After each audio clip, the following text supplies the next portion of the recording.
Salut à toutes et à tous, chers mardis. En ce mardi, nous nous retrouvons en compagnie de Juliette. Bonjour Juliette. Bonjour Ellie. Bonjour Bulle. Bonjour Ellie. Comme d'habitude, et moi, Ellie, et un invité mystère cette semaine, Benjamin. Salut. Salut Benjamin, comment Salut tu vas? Benjamin. Ça va très bien, merci de m'inviter. Bah écoute, Quel avec honneur. plaisir. Quel honneur. Est-ce que pour nos éditeurs et auditrices, tu peux te présenter en deux mots? Nos Oula. mardis et nos mardis. Nos mardis et nos mardis. Mardi. Ouais. Ouais, bonjour mardi et mardite. Benjamin, que dire. Ami de bulle, si je peux me définir comme tel. Ça fonctionne. Ça fonctionne. Ça fonctionne. Voilà. Expert. Expert dans tout et dans rien. Voilà, expert en Ah tout bah et c'est rien. ce qu'on adore chez Ur- Mardi C'est Madi. sa place dans Mardi Madi après tout. Bah c'est parfait. Un mélange d'urbaniste et d'informaticien et grand joueur dans l'âme. Ah, et bien justement. Et attendez. Ah, Ouais, je suis d'accord. ah oui, Juliette. ah oui, Ouais, ouais, je suis ah oui, d'accord. on l'oublie systématiquement. Ouais, Et non, non, on a non, oublié non. de pitcher Benjamin d'ailleurs, mais il va va prendre, suivre, il va Bah, suivre. en tant que grand auditeur et fan de notre émission, il connaît. Il connaît tout à fait. On le répète pour tous les auditeurs qui ne le sauraient pas encore. Vous êtes bien sur l'émission bien connue, reconnue de toute la population, écoutée par des dizaines de millions d'auditeurs. Cette audition n'est autre que Mardi Madi. Très bien, Benjamin, tu chanteras le jingle avec nous en fin d'émission. Tu disais grand joueur dans l'âme, Benjamin, et justement, le sujet de cette émission est le jeu. En effet, No way. Jim Harrison, qui n'est pas Jim Morrison, qui est un écrivain américain de la deuxième moitié du XXe siècle, mort en 2016, n'est-ce pas? Une crise cardiaque. Une D'ailleurs, crise cardiaque. son prénom était James. D'ailleurs, son vrai prénom était James. Donc, Jim Harrison a dit « Rien ne se perd plus facilement que le sens du jeu ». Ouh là là, phrase énigmatique s'il en est, pas tant si l'on connaît le passif malheureusement de ce malheureux personnage qui a perdu son œil droit, n'est-ce pas, à 7 ans, alors qu'il était en train de jouer à un jeu dans la cour de récréation, on l'imagine, Dans le Minnesota. dans le Minnesota, indépendamment de son historique personnel. Rien ne se perd plus facilement que le sens du jeu. Juliette, est-ce que Oh cette non, citation... je Ah bah suis si, d'accord. ah bah si, Juliette. Si, Alors je me d'ailleurs, déplace. moi, je n'y vois aucun inconvénient, Ok, mais je tiens à l'association. préciser que ça fait quand même 3 épisodes que c'est toujours Juliette Oui. qui commence. Ah, pardon. Mais non, mais c'est très bien. C'est très bien. En fait, je veux pas mettre la pression à notre invité immédiatement en lui demandant ce qu'il pense de la Non, situation. mais moi, je trouve ça très bien. Bulle, tiens, Non, mais tu c'est- parles, Bulle. Bulle, allez Bulle. Qu'est-ce que tu penses? De cette citation. Ouais, rien ne se perd plus facilement que le sens du jeu. Que le sens du jeu, oula, mais c'est très large comme, mais c'est à la fois très très large et très restreint comme citation, parce que tu peux l'entendre évidemment, bah, c'est ce qu'on disait d'ailleurs en off, tu peux l'entendre de manière complètement différente selon ton référentiel. Si tu parles du jeu en tant que jeu d'enfant, par exemple, pour rappeler l'épisode tragique de la vie de Jim Harrison, Tragique s'il en a. mais en fait, oui, le sens du jeu, moi en fait, la première question qui me vient à l'esprit, c'est qu'est-ce qu'on entend par sens du jeu? Est-ce qu'on parle des règles du jeu? Ou est-ce que c'est Bah. plus cette idée de sens, comme on disait sur l'idée de fair play par exemple, l'idée Bah, à mon qu'on est avis, dans un jeu? c'est là où la phrase est assez étonnante, c'est qu'elle en fait elle contrecarre un peu une idée qu'on a, qui est que je crois que le sens du jeu ne s'apprend pas, mais c'est quelque chose que tu as, par exemple, que tu as en soi. Enfin, c'est quelque chose qui se révèle plus ou moins différemment chez les autres, chez les mauvais joueurs par exemple. Enfin, pour moi, c'est vraiment pas, ça relève pas de l'apprentissage, c'est en fait humain d'avoir ce sens du jeu. Et lui, il dit. Bah exactement, enfin que en fait rien ne se perd plus facilement que le sens du jeu, c'est ça qu'il dit? Ouais, c'est ça. Bah que c'est la citation exacte. Ouais. Bah que en fait rien n'est plus simple que de perdre ce sens du jeu. Donc en Ouais, gros, c'est-à-dire de sortir à de force- cet état de jeu. oui, ou peut-être qu'à force de pas l'alimenter, en fait ce sens du jeu il peut disparaître facilement. Alors que d'accord. pour, enfin je sais pas, vous le comprenez pas comme ça? Ouais, justement, Benjamin. Paradoxalement, il y a l'idée peut-être que à force d'intégrer des règles au fur et à mesure que tu apprends des choses et qu'on te fixe des cadres, tu intègres des règles qui pourraient t'encourager à construire un jeu un peu plus complexe, un peu plus global au sens de ta vie en général. Tu finis par complètement perdre l'idée Et ne que plus t'es en savoir fait, jouer. ouais, tu sais plus jouer. En fait, les règles paradoxalement te font oublier que malgré tout, t'es aussi là pour Pour jouer. enfin voilà, kiffer, prendre du plaisir et être dans l'interaction et dans le jeu avec la personne avec qui tu es en face de toi, que ce soit pour un boulot, une relation personnelle, familiale, ce que tu veux, quoi. Alors ça veut dire quoi? Ça veut dire que pour un jeu, pour être pleinement vécu comme jeu, il faut que ça reste relativement simple? Bulle? Ben, en fait, c'est un peu ça le sens du jeu, c'est un peu ambigu parce que on aurait tendance à dire que le jeu a quelque chose de plus léger que par exemple n'a pas la réalité. Dans le sens où, moi ça me fait penser à ce truc. Alors là, c'est un peu compliqué parce que c'est une vraie gestuelle, mais moi quand j'étais petite, par exemple, quand on jouait à un jeu dans la cour, et notamment il nous arrivait de jouer à des jeux pas violents, mais disons un peu physiques, où c'était les gendarmes ou les voleurs, ou des trucs où tu t'accroches, ou le chat, ou le machin. T'avais ce geste, alors je le fais, mais vous le voyez pas, vous savez, le geste de faire un temps mort. Temps mort. Ah, C'est faire ça, un avec thé le avec thé. les mains, ouais. Et moi, je me souviens que, en tout cas, jusqu'à mes 10 ans, donc cette règle, c'était une règle d'or en fait. Quand il y avait temps mort, c'était stop, tout le monde s'arrête de jouer Ouais. parce que là, ça C'est devient- pouce. il y avait pouce, C'est il y avait ouais. pouce ou il y avait le thé. Et là, moi, je me souviens que c'était vraiment quand quelqu'un fait ce geste, c'est un peu genre On sort alerte, du on jeu. s'arrête, Ouais. stop parce que Mm. quelqu'un s'est blessé, parce qu'on est fatigué, parce que machin. Et il y avait vraiment cette idée de séparation extrêmement nette entre ce qui était de l'ordre du jeu, où on s'amuse, où chacun est dans ses règles, et le moment où la réalité te rattrape, je sais pas par quelle manière, et où d'un seul coup tu es obligé de revenir à d'autres codes qui sont plus les mêmes. Alors ce sens du jeu, je sais pas exactement comment faut l'interpréter. Est-ce que justement il y a cette idée de séparation totale, ou au contraire cette idée que plus tu te rapproches de la réalité, et plus le sens du jeu se perd parce qu'il s'y confond en fait. Oui, bah, moi je crois qu'il sous-tend un peu ça dans ce qu'il dit. Rien ne se perd aussi facilement que le sens du jeu.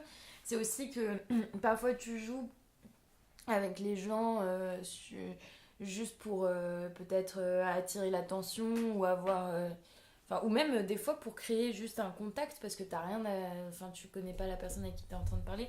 Donc tu vas adopter un ton qui est un peu joueur. Et il y a des mauvais jeux dans lesquels on se prend et finalement on perd la notion de plaisir et on se prend nous-mêmes dans les comment dire, dans les cordes, non je sais pas, dans les Dans les mailles du filet, dans les... ouais, je sais pas ce que je veux dire, enfin on se Prends toi-même à ton propre jeu. oui, en gros c'est ça que je veux dire. Alors justement, donc là, Bulle nous parle de jeu dans la cour de récré, Juliette nous parle d'une attitude plutôt joueuse avec quelqu'un. Benjamin, est-ce que tu pourrais faire la lumière un tout petit peu sur différents types de jeux et comment on peut entendre ça grossièrement, hein, sans être exhaustif? De manière générale. De manière générale, au sens très très large du mot jeu. Oula, c'est compliqué là. Donc, Est-ce qu'on va clairement, sortir l'encyclopédie définition du jeu, voilà, faut y aller là maman. Oula. Donc on aurait le jeu dans la cour de récré où les enfants s'amusent, donc ils font semblant. On aurait une attitude joueuse qui serait peut-être, disons, être un peu léger, pas être forcément extrêmement solennel, c'est ça l'idée. Par rapport à la question, rien ne se perd plus facilement que le sens du jeu. Je pense qu'elle se comprend différemment selon les deux types de jeux au moins. Alors évidemment, c'est pas une définition exhaustive, mais de ça, comme tu dis, Bulle, quand on fait un temps mort ou un pouce, bon, on s'arrête de jouer parce qu'il y a des moments où il ne faut pas confondre la réalité et le jeu. Quand on a une attitude joueuse, ça peut devenir autrement plus pernicieux et vexant, je trouve, de se voir arrêté dans son jeu. Benjamin, t'en penses quoi? C'est compliqué ce que tu me demandes. Je te demande pas d'être intelligent. Non, non. Je pense que c'est très. Il y a quelque chose aussi de très personnel de à quel point tu arrives à ramener tout ce que tu es en train de vivre, toutes les problématiques auxquelles tu es confronté, etc., à une forme de jeu avec ses propres règles et une forme d'adaptation, toi en tant qu'être humain, par rapport aux différentes situations auxquelles tu es confronté, que ce soit, je sais pas, une relation de séduction, une relation professionnelle, une relation familiale, une relation lambda avec un mec dans la rue, comment tu arrives à le ramener dans le cadre de règles ou non, et dans le cadre de entrer en interaction avec la personne, prendre du plaisir à échanger avec la personne, et comment tu arrives à construire une relation basée sur justement des choses un peu plus naturelles et prendre du plaisir à interagir avec les gens plutôt que d'être en mode automatique et machine. Est-ce que je suis en train de faire ce qu'il faut, est-ce que je suis en train d'appliquer ce qu'on m'a demandé d'appliquer, enfin, par jeu, ce que je trouve intéressant dans son truc, c'est le sens du jeu. Ce qu'il dit, c'est que quand on perd le sens du jeu, il y a une notion de à quel point tu es capable, toi, en tant qu'être humain, d'aller au-delà des règles qu'on t'a données et des cadres qu'on t'a donnés. C'est-à-dire que paradoxalement, si aujourd'hui je devais définir le jeu, je le définirais peut-être par rapport à des règles. C'est-à-dire que quand on me parle d'un jeu, je sais pas, qu'on parle du jeu d'échecs, du jeu de dames, de ce que tu veux, un jeu de cartes, ça va être défini par des règles. Mais quand il parle de sens du jeu de manière générale, je considère que c'est plutôt la capacité à s'abstraire de ces règles et passer au-delà et créer une nouvelle forme d'interaction et de dépasser ces règles-là pour créer de l'interaction et un intérêt et un amusement et un... D'accord, donc paradoxalement, perdre le sens du jeu, ce serait se conformer aux règles. Ouais, c'est ça qui est rigolo, je trouve. D'accord, ok. C'est une compréhension assez particulière. Moi, personnellement, je pense pas que je le comprenne comme ça, mais c'est assez intéressant. Moi, je comprends davantage le jeu comme une forme d'amusement personnel. C'est-à-dire perdre le sens du jeu, c'est un moment donné où la réalité te rattrape et où tout d'un coup, tu te perds dans ton propre délire, où tu pensais t'amuser, etc. Et en fait, tu vas trop loin, où tout d'un coup, il y a un blocage. Par exemple, ça m'est déjà arrivé quand j'étais enfant de me mettre à jouer un peu avec des adultes. C'est-à-dire à les provoquer, à voir jusqu'où ils peuvent aller, etc. Et puis arrive forcément un moment donné, quand t'es gamin, tu connais pas exactement les limites, où tu vas un peu trop loin. Je me souviens d'un épisode où j'étais en vacances en Toscane, un ami de mes parents que j'avais pas vu depuis longtemps, je m'amuse un peu avec lui, on se provoque, on se charrie, c'est un adulte évidemment, on se fait des petites blagues, on se fait des petites vannes, et puis je me laisse entraîner par le sens du jeu, et à un moment donné je jette l'une de ces tongs dans la piscine.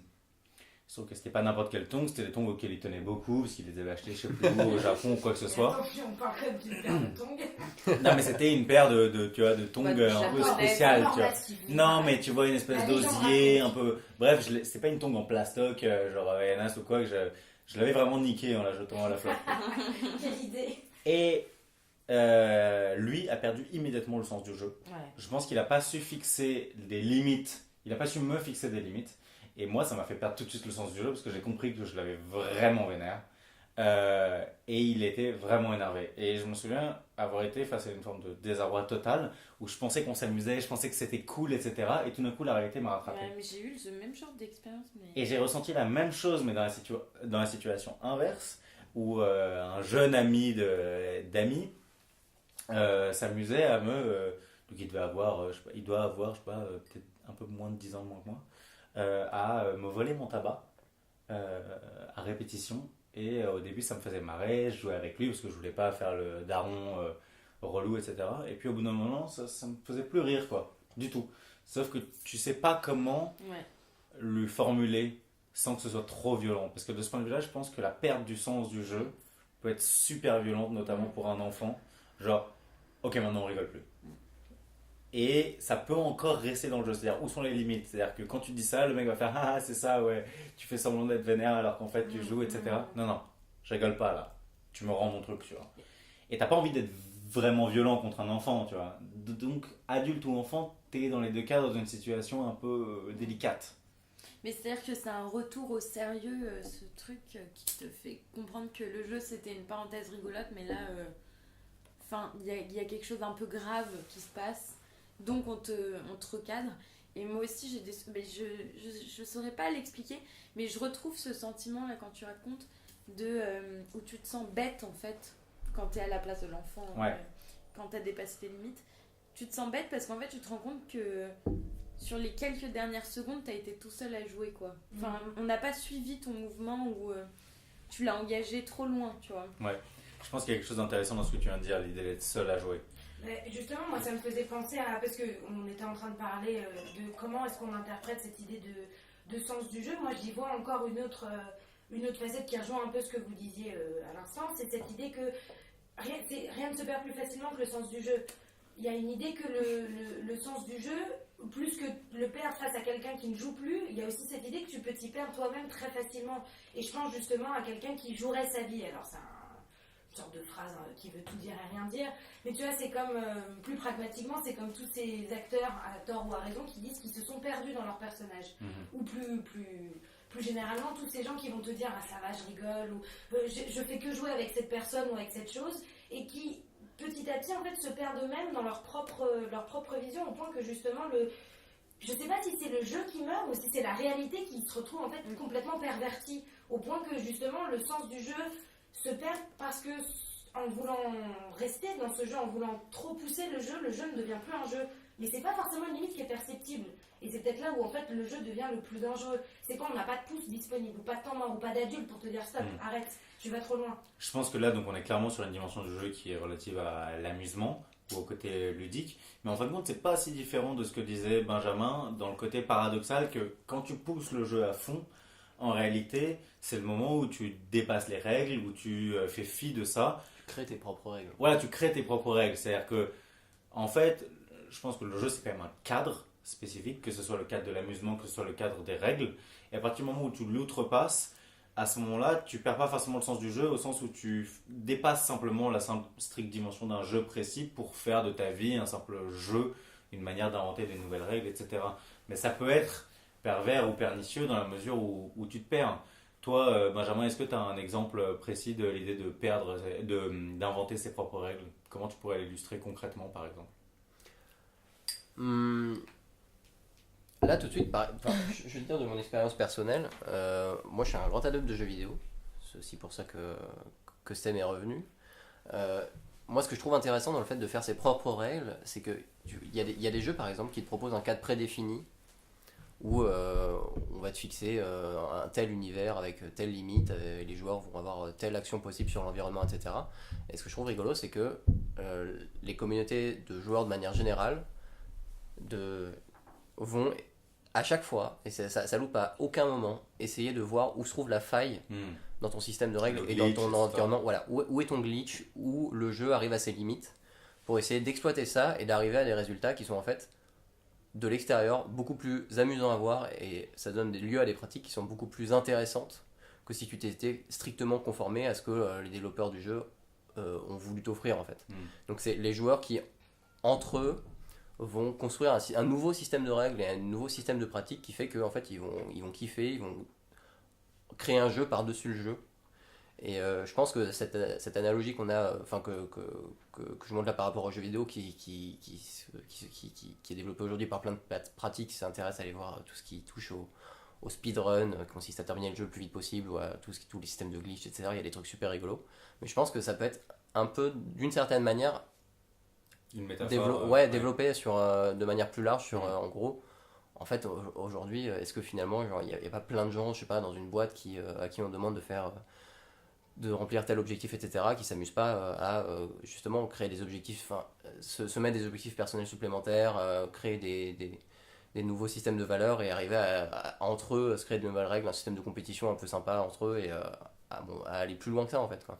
Je pense que cet esprit-là, il est généralisable tout simplement au principe de subversion, de manière générale, enfin en tout cas qui est présent aussi dans l'art, dans l'idée que, voilà, même dans la littérature, on se fixe un certain nombre de règles, mais qui ne sont là précisément que pour à la fois stimuler la création et pour être complètement métamorphosé, changé. Ok, très bien, on va dire qu'on écrit un alexandrin, mais moi ça m'amuse de ne pas faire 6 syllabes plus 6 syllabes, de faire 4x3 ou 3x4, etc. Mais je pense que c'est... Tu vois, on en revient à l'idée un peu que dans le jeu, il y a quelque chose... Enfin, ce que je trouve intéressant, c'est qu'il y a quelque chose d'un peu de subversif, de peu importe à quoi on est en train de jouer, de quoi on est en train de parler, que ce soit dans n'importe quel cadre de... Enfin, il y a le côté de outrepasser les codes établis, arriver à aller au-delà, et c'est là où tu commences où il y a un intérêt vraiment qui se crée, où tu commences à avoir à y mettre du tien et à créer un truc un peu alternatif, un peu rigolo, quoi.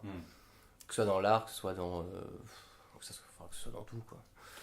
Toi, Juliette, tu as le souvenir d'un moment particulier de ta vie éventuellement où tout d'un coup tu as eu l'impression vraiment de sortir du cadre. Ça me fait penser vraiment à une expression de management, out of the box thinking, où tu as vraiment eu l'impression d'inventer un nouveau truc, tu vois, de sortir des sentiers battus pour créer quelque chose de nouveau, et que tu assimilerais évidemment à une dimension de jeu. Pas évident comme question. Est-ce que tu as quelque chose qui te vient subitement en tête ou pas? Non. Bulle. Alors moi je pensais à un truc, c'est moi en fait dans le rapport, parce que là on a tendance un peu à considérer, à tort ou à raison d'ailleurs, le jeu comme quelque chose qui finalement se rapproche de quelque chose de très sérieux, en tout cas qui a un impact qui peut être très fort dans cette idée de subversion dans la vie. Et c'est vrai que moi dans le terme même de jeu, j'y vois quelque chose de quelque chose de léger en fait, justement de cette différence où comme c'était qu'un jeu, rien de tout ce qui se passe dans l'intérieur du jeu n'est grave. Parce que ça reste un jeu, avec ou sans règles prédéfinies, ou en tout cas que tu respectes ou non. Enfin, évidemment, quand tu ne respectes plus les règles du jeu, ça commence à être difficile de rester dans le cadre du jeu, mais en admettant que ces règles, tu les respectes, moi j'ai un souvenir de... Alors moi, c'est au niveau plus de la relation amoureuse, en tout cas de séduction. Moi, je sais très bien que, par exemple, cette idée de jeu, et quand je parle de jeu, je parle de jeu de séduction, qui, personnellement, pour moi, en fait, est une sorte de bouclier. C'est-à-dire que, par exemple, voilà, le début d'une relation ou quelque chose qui ressemble, on parle souvent de jeu de séduction, parce que c'est toujours un mot couvert, c'est jamais vraiment assumé, et ça permet, en fait, c'est un peu comme un firewall, quoi, ça permet de toujours se rétracter, ou de toujours backup en cas d'échec, ou en cas de mur que tu prendrais. Et moi, je sais qu'une de mes expériences où j'ai quand même réussi à... Parce que dès le départ, c'était quand même un jeu de séduction qui était plutôt à sens unique, c'est-à-dire du mien. et je me souviens que dès les premiers moments où j'ai compris que ça allait être une conquête qui était difficile, et je me suis mangé un mur, je me suis cachée derrière l'idée qu'après tout, c'est divertissant. Ouais. Voilà, ça m'occupe. Ce qui n'est pas vrai en vrai. Quand j'y pense maintenant, je sais que c'était une conception que je m'étais moi-même obligée en fait à respecter pour justement éviter de me prendre trop vite dans la figure. Et le fait est que ça a quand même marché. J'ai réussi à me convaincre que j'étais dans un jeu. Et quand le jeu s'est terminé, pas de mon fait, mais le fait que le jeu s'est terminé, la descente en fait a été beaucoup moins ardueuse parce que j'avais vraiment l'impression que quelqu'un m'avait fait ce signe du temps mort. On arrête de jouer maintenant, c'est plus marrant. Et du coup, j'ai vraiment eu cette réaction de l'enfant un peu désœuvrée, mais qui au bout de 2 minutes se dit bon bah voilà, je passe à autre chose, je vais m'amuser avec autre chose, quoi. Ah ouais, non, c'est juste. Justement, par rapport à ce que tu dis sur le jeu de la séduction, ça me fait rire parce que ça me fait penser à un truc. Quand tu dragues quelqu'un, même si les deux personnes savent très bien où ça va finir au pieu, tout simplement. Il y a toujours un truc qui t'empêche de dire concrètement, viens, on se voit et on baise, quoi. Ouais. Et donc il y a toujours une espèce de cette convention tacite qui est de ne jamais dire exactement ce qui va se passer alors que les deux personnes savent très bien ce qui va se passer, mais qui consiste à trouver des douilles qui peuvent être complètement absurdes. Hein. Tant que c'est une douille, mais elle peut ne pas passer du tout. Et je me souviens avoir pas mal rigolé avec un ami où je draguais une fille et je savais très bien pertinemment qu'elle voulait qu'on couche ensemble. Moi j'avais envie de coucher avec elle, enfin, c'était une évidence. Juste on pouvait pas se le dire. Et il me suffisait de trouver des douilles absurdes. Genre, viens à la maison, je vais te montrer ma collection de statuettes africaines. Et vraiment, c'est l'exemple que j'ai cité. Elle était ok, avec plaisir, tu vois. Alors que j'avais pas de collection de statuettes africaines. Arrivé à la maison, on commence à discuter. De tout sauf de ça, évidemment. On s'en fiche complètement. Puis arrive le moment où statuette africaine. Bon, je lui montre un truc qui ressemblait de près ou de loin à une statuette africaine, mais c'était tout sauf une collection. Il y en avait une, enfin bref, c'était absurde. Et puis là, juste arrive le moment où on s'embrasse d'un coup. Et là, on perd le sens du jeu. C'est-à-dire qu'à ce moment-là, la convention tacite saute, c'est fini, les faux semblants sont terminés. Maintenant qu'on est face à face et qu'on peut s'embrasser, tout ça s'éclipse. Ça me faisait penser un peu à ce que tu disais, c'est-à-dire il faut toujours garder un mur, une manière de faux semblant, une manière de faire semblant. Apparaître pour pas trop t'exposer, parce qu'en réalité ne pas jouer le jeu c'est se montrer un petit peu vulnérable, pour que quand tu es sûr que ça marche, sûr à 100%, la réalité prend le dessus et tout est convenable. C'est-à-dire que le moment où la réalité n'est pas totalement en adéquation avec ce que tu veux, c'est toujours rassurant de se sentir dans un jeu. Ouais, c'est une forme de protection. Là t'en parles comme d'un mur ou comme d'une assurance d'une certaine manière, mais il y a aussi un côté, s'il n'y avait pas eu ce mensonge-là et ce non-dit qui était voilà, le jeu de séduction comme tu dis, il n'y aurait pas eu cet esprit d'initiative et tu n'aurais pas forcément osé l'inviter chez toi, tu n'aurais pas forcément osé ouais, bien sûr. lui parler, etc. Mais pour moi, le sens du jeu qu'on perd au fur et à mesure, et je pense que c'est comme ça que je l'interprète dans ce que dit notre ami, à tous ici, c'est vraiment ce côté... Le sens du jeu dans le sens où, voilà, le sens de tenter des choses, s'amuser à innover d'une manière ou d'une autre, tu vois, aller voir la meuf en lui disant j'ai une collection de statues africaines, c'est peut-être absurde, mais tu vois, c'est un jeu de séduction qui a provoqué des situations intéressantes, qui a provoqué un truc cool, finalement, congratulations, tu l'as ramené chez toi, mais merci, quand tu perds le sens du jeu, c'est peut-être justement que tu tentes plus ces choses-là, t'as plus d'intérêt pour... t'amuser, interagir, tenter des choses, etc., construire quelque chose d'intéressant, et finalement tu te fais chier un peu dans tout ce que tu fais et tu te conformes à regarder la télé et juste mourir sur ton canapé, quoi. Alors moi je propose une nouvelle interprétation de la citation. Et si perdre le sens du jeu, en réalité c'était pas tellement aimer un jeu qu'on en vient à le pratiquer avec autant de sérieux que si on pratiquait vraiment quelque chose de très important pour nous, c'est-à-dire de rentrer dans un jeu et de se donner tellement dans ce truc qu'au bout d'un moment, c'est plus un amusement, c'est quelque chose de vraiment important. Je reprends l'exemple des échecs, tout simplement. Au début, voilà, moi, je commence à jouer aux échecs, ça m'amuse, etc. Et puis aujourd'hui, évidemment, je continue toujours à m'amuser. Hein. J'en suis pas du tout au stade où je joue pour gagner ma vie ou quoi que ce soit. Je suis très très loin de ce niveau. Mais il y a certaines parties où je ressens plus spécifiquement d'amusement et où je suis là parce que j'ai envie de devenir meilleur, parce que je suis vraiment à fond dedans, parce que voilà, c'est important pour moi, quoi. Ça devient important. Alors qu'à la base, on s'en fout complètement, quoi. C'est genre une partie d'échecs. Toi, Juliette, t'en penses quoi? Est-ce qu'il y a déjà des jeux, par exemple, où Moi, tu t'es découvert une sorte de sérieux un peu étonnant dans l'investissement? non, pas particulièrement, mais ça me fait penser à, comme tu parlais, Benjamin, de jeux vidéo. Toi, tu joues peut-être comme un jeu, mais moi, j'ai le cliché du geek qui joue par addiction et pas par plaisir de jeu, en fait. Tellement il passe. Enfin, on a vu cet été, on a passé une semaine avec un jeune homme qui jouait constamment au point de ne pas voir la lumière du jour, alors qu'il faisait beau pourtant, mais bon, c'est dommage. Mais je sais même plus s'il y a plaisir du jeu dans ce cas-là, tu vois. Tellement ça en devient trop, quoi. Mais tu sais à quoi ça me fait penser ce que tu me dis? Bah non, je t'écoute. Et si je te dis The Game, ça t'évoque quelque chose ou pas? The Game, ouais, C'est le le film. film, c'est pas le C'est film le où le mec. livre, c'est le livre. Le The livre, Game. The Alors, Bible, ça, The The Bible. Bible. Alors, pour vous remettre en contexte, parce que c'est quand même un épisode de notre vie avec Guy et moi qui est un peu relié, même si on l'a pas vécu de la même manière. Quand on avait 16 ans, moi j'ai commencé à côtoyer un peu le groupe d'Élie, notamment notre amie Stina Pegg. Et en parallèle de cela, dédicace à Stina Pegg, et en parallèle de cela, notre amie Ellie côtoyait une jeune femme qu'on nommera du nom de Jojoko. Ok. Voilà, pour plus d'anonymat. Alright. Voilà, Jojoko. Et à l'époque, en fait, tout s'est construit de Ça, c'est de manière... l'anonymat, putain. Je Pas mal, non? sais même pas de qui tu parles. Moi, tu feras le calcul. Bah, moi, je crois que j'ai après. compris.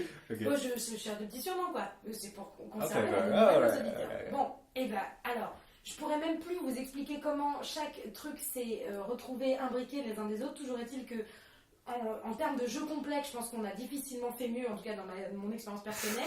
Il y avait un livre, voilà. Pour en revenir à l'essentiel, il y avait un livre qui s'appelait The Game, qui était un livre américain de type qui se voulait, alors j'ai oublié comment on appelle ça, en gros c'est l'ancêtre du pick-up artist. Ouais, c'est ça. C'était un mec qui avait écrit un livre qui s'appelait The Game et qui était en fait une suite mi-témoignage, mi-technique, mais à appliquer, hein, de séduction, mais des trucs, parce que j'ai fini par me procurer le livre, j'étais tellement méfiante parce que j'avais compris que certaines personnes de mon entourage s'en servaient justement plus comme d'un jeu, mais comme une bible, c'est-à-dire Ah, mais ça me dit quelque Mmh. chose. c'est En fait, assez- tout le principe du livre était de dire la séduction n'est pas un art. voilà, La séduction est une science Ah, c'est ouais. ça. qui repose sur un certain nombre de règles, plus ou moins universelles, mais qui évidemment n'ont pas la valeur des sciences dures, il y a toujours des exceptions, mais qui marchent fondamentalement, quoi, qui marchent systématiquement. Donc il y avait un certain nombre de principes. Il y en avait beaucoup, quoi, avec un jargon, avec... Il y avait des techniques de drague, mais justement, je me souviens d'autant plus impressionnant que j'avais fini par me fournir le livre en me disant je vais me faire avoir en fait. Je le sentais, tu sais, genre tu sens, ça pue. Je sens que je suis entourée de gens qui sont dans The Game. Au point que j'étais devenue paranoïaque, je le reconnais aisément. Toujours est-il qu'une fois, je m'étais retrouvée face à cette fameuse technique, la technique du pan. La technique du pan, qui consistait entre autres techniques de The Game à arborer lors d'une soirée un élément soit de couleur particulièrement flashy, soit en tout cas complètement un élément qui te improbable, décalé. distingue des autres qui te personnes. distingue, qui fait que Peu importe tu vas l'élément. attirer l'attention et comme tu disais sur les statuettes africaines, en fait, va faire le lien, va faire le connecting Ouais. pour que tu puisses aborder, discuter, machin. En fait, l'idée, c'est que peu importe que ça donne une bonne ou une mauvaise impression Ça à la crée de la personne que tu veux discussion. draguer, non, ça crée de la C'est discussion. entre Déjà, mains. ça crée de la discussion et surtout, tu te fais remarquer. C'est ça. C'est-à-dire, même si tu tu te fais remarquer comme un bouffon, parce que t'as genre un chapeau Au melon, moins, t'as marqué les esprits. au moins t'as marqué l'esprit. Et si la meuf en question que tu veux draguer, on lui dit ouais, tu te souviens du mec à la soirée, et qu'on lui dit ah, le mec avec le chapeau melon, qui te dit ah oui, déjà c'est un élément supplémentaire. Que tu te dis genre, on voit pas du tout de quel mec tu parles. Voilà, et moi je me souviens d'avoir lu ce truc et d'avoir expérimenté la semaine d'après ce que c'était que la technique du pan. T'es dans The Game, Bulle. Et j'étais dans The Game, et alors là où c'est d'autant Non, mais plus toi-même, drôle, tu l'avais expérimenté ou quelqu'un qui- quelqu'un l'a fait sur moi. Ah, Quelqu'un l'a fait ouais. sur moi et j'ai reconnu la technique puisque j'avais lu le chapitre la veille.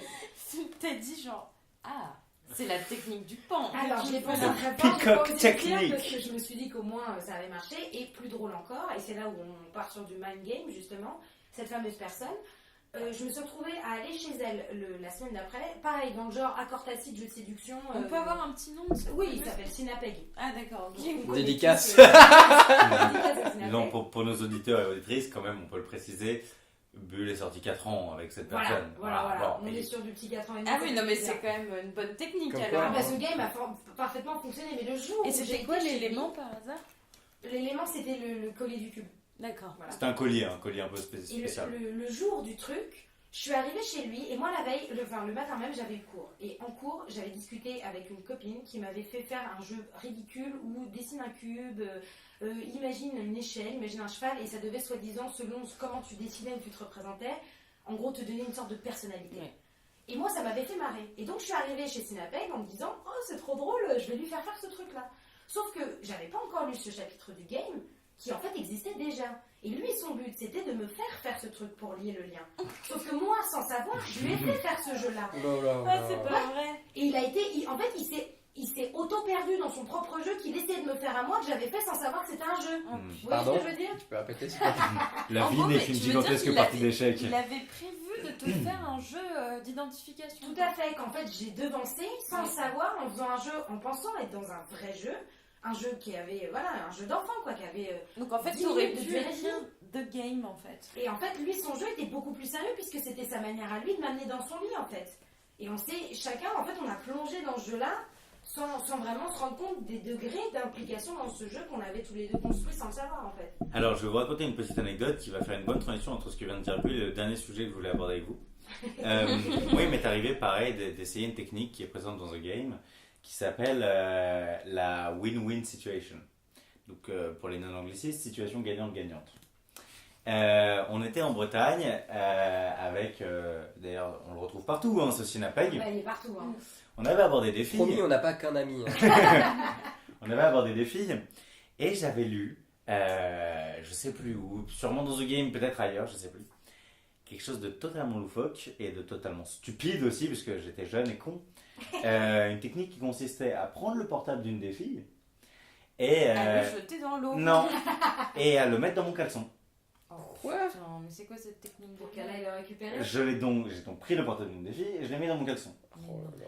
Elle a tiré une tronche Alors, possible et y a à ce moment-là rien je de lui ai mieux pour dit devenir stérile. Hein. Et à ce moment-là, je lui ai dit cette phrase qui est le résumé de la win-win situation. Tu as deux possibilités.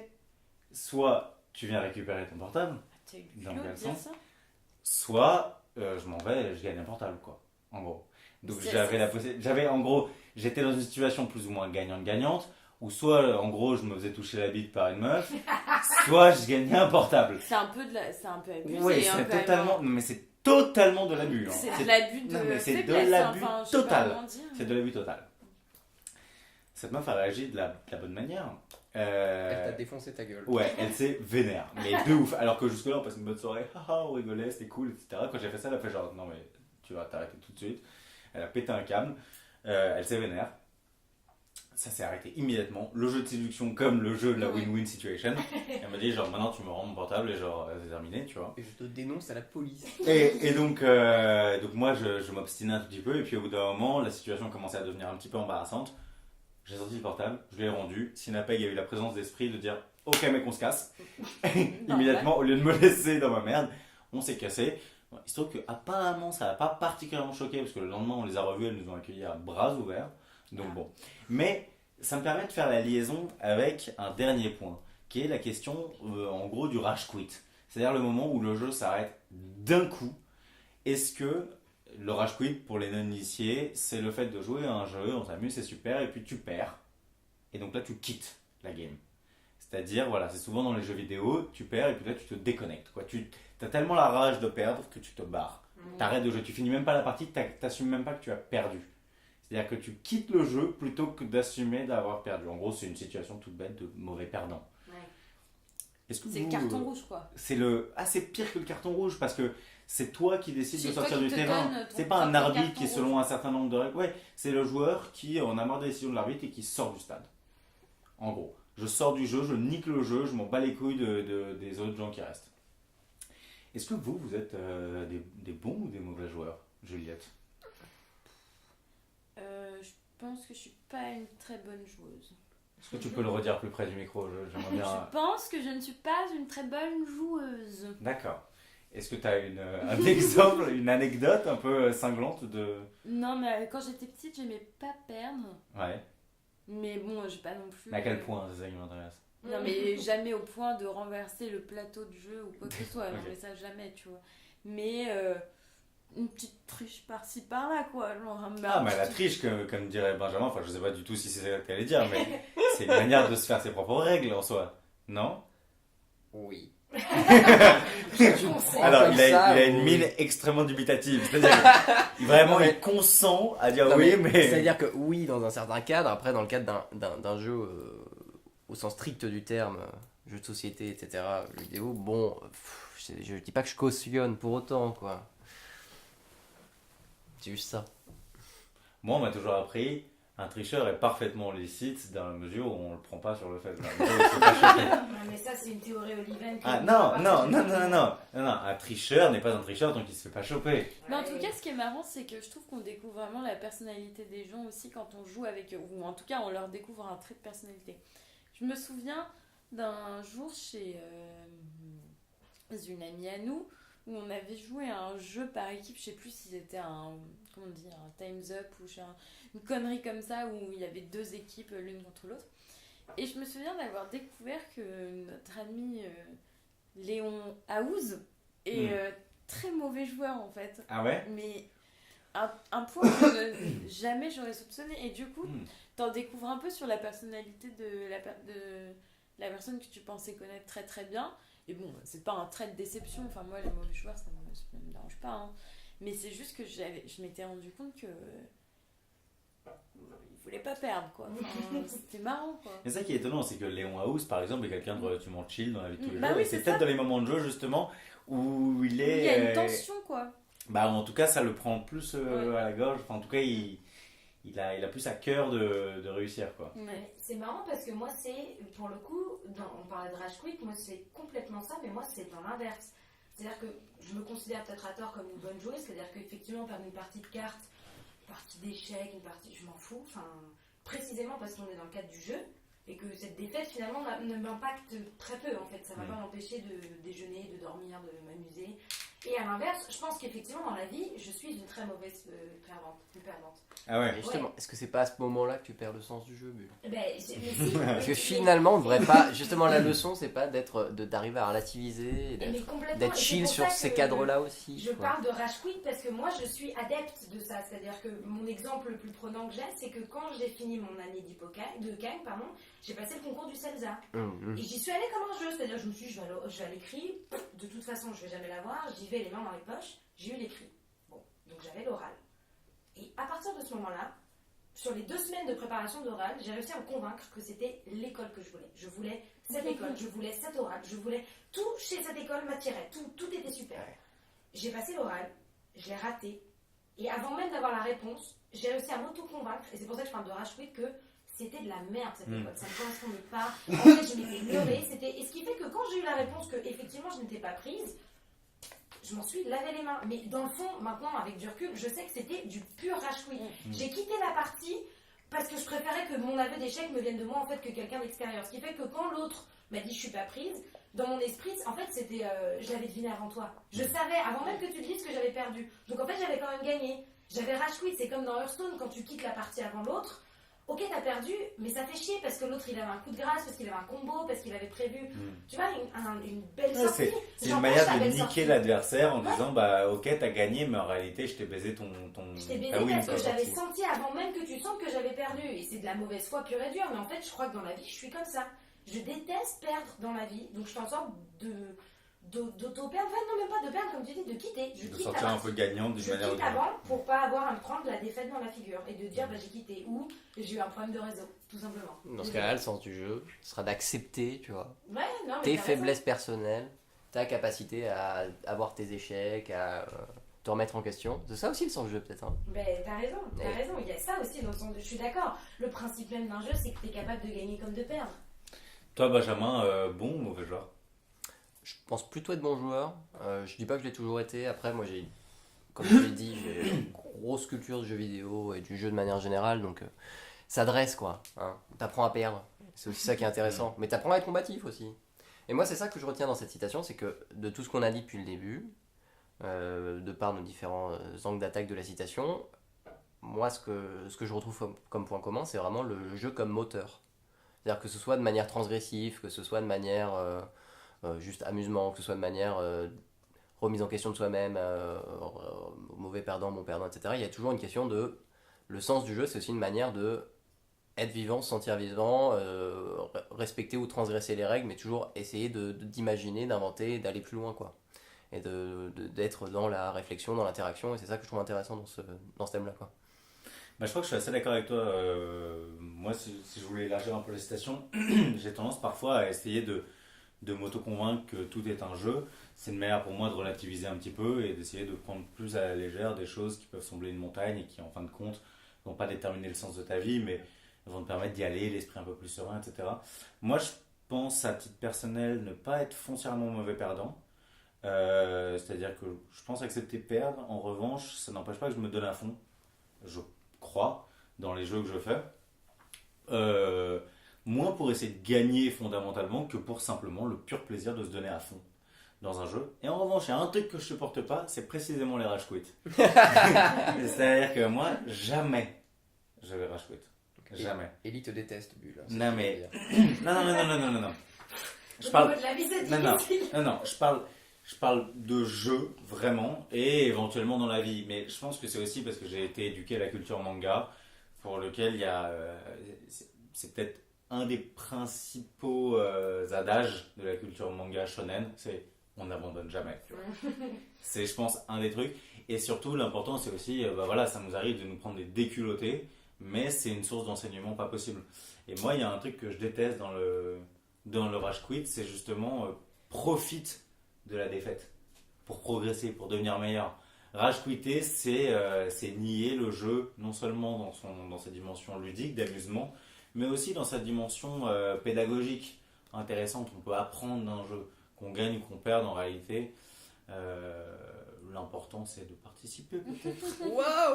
Quelle belle conclusion, Ellie! Ça me fait très plaisir de finir sur une phrase aussi bateau. Voilà, vous le savez, Mardi m'a dit, ce ne sont que des phrases évidentes, prononcées par des personnes banales. Évidemment. N'est-ce pas? Fier de l'être. Fier de l'être. Ouais, fier de l'être. Ouais. Bon joueur. Bon joueur.